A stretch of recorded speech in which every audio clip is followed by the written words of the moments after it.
Have you ever been in a situation like this, right? You're at a business meeting. Everybody's sitting around the table. Everybody's just nodding along, right? Everybody's smiling. It's going to be a good day. But you got an itch in the back of your skull going, this is an awful goddamn idea. But what do? You keep your mouth shut, right? Because you're looking at other people in the room and they look so sure. So it must be me, right? Let me tell you about this. You're not weak. That is not you being a coward. This is a documented psychological trap, y'all. And as with everything else, it's got a name. And I know you've heard it before. It's called groupthink. Yale psychologist Irvin Janis coined this term back in 1972. He was studying how the Kennedy administration was walking eyes wide open into the Bay of Pigs invasion disaster. Look, though, because I'm going to be honest here, there's another side to this, though. Just knowing the word groupthink will not save your ass. I wish it did. I'll get to that a little more in a second. You can know exactly what's happening to you and still nod along like everybody else. Why is that? Social pressure isn't intellectual. All too often it preys on emotion. All right, cool, we know that part. Well, what breaks it? Research goes back to two things. One is a designated devil's advocate, somebody whose job is to disagree with you, no matter what they personally think.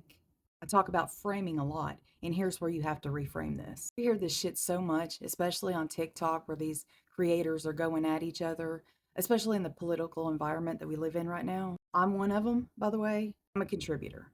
Anyway, dissent stops being rude. It becomes almost formulaic. Numero dos, private judgment instead of public performance. Hell, anonymous input.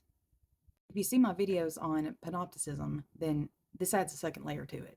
Look, the second you think that you're not being watched, like in a voting booth, conformity rates drop like a rock.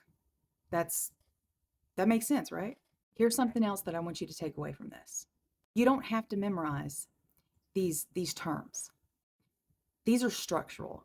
While I try to teach the vocabulary, that's fine if you don't retain it. It's a bit. What I want you to get out of this is the ability to see patterns that you didn't see before.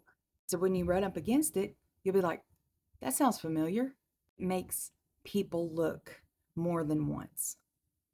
Here's an example that you can do basically every day, or at least when Trump has his meetings in the Oval Office. Look at the people behind him. Watch their posture. Watch their faces when he says something absolutely fucking stupid.